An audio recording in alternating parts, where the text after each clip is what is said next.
My name is Princess. Ito ang gagawin natin ngayon.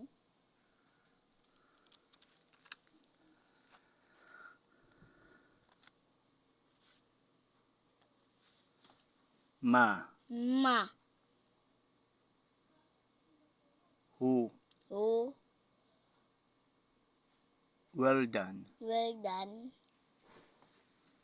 Ano sasabihin mo kapag well done? Will. Ma. Ma. Who. Who.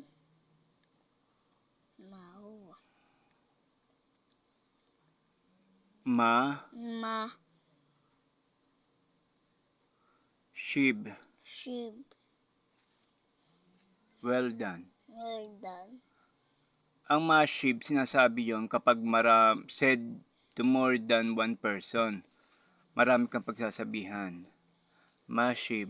Ma. Sheep. Well done. Well done. Sasabihin mo tong ma-sheep kapag sa nakararami. Kapag isa lang kausap mo, ang sasabihin mo, ma. Ma. Who. Who. Ma who. Ma. Who. Well done. Well done. Ma-sheep.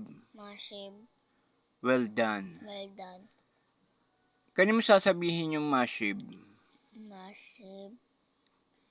Kapag marami ang tao. Pag maraming tao. Sa nakararami. O ulit. Marami. Ano sasabihin mo kapag marami ang pagsasabihan mo? Ma. Ma. Sheep. Sheep. O ulit. Sheep. Kailan mo sasabihin ng ma-sheep? Ma. Sheep. Kailan mo ito sasabihin? Pag madaming tao. Oo, sa nakararami. Kapag mahu, Kung onte.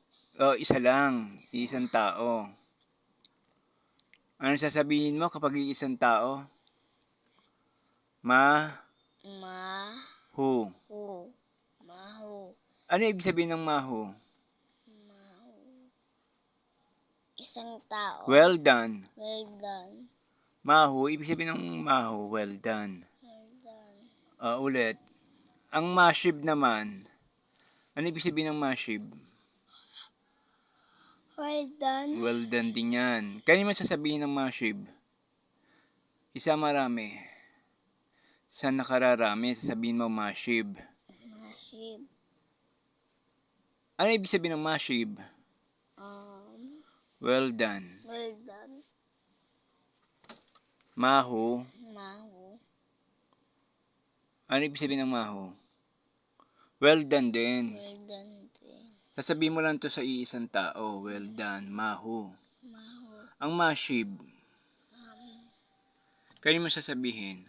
Sa Sa nakararami. madami. Maraming tao. Pa.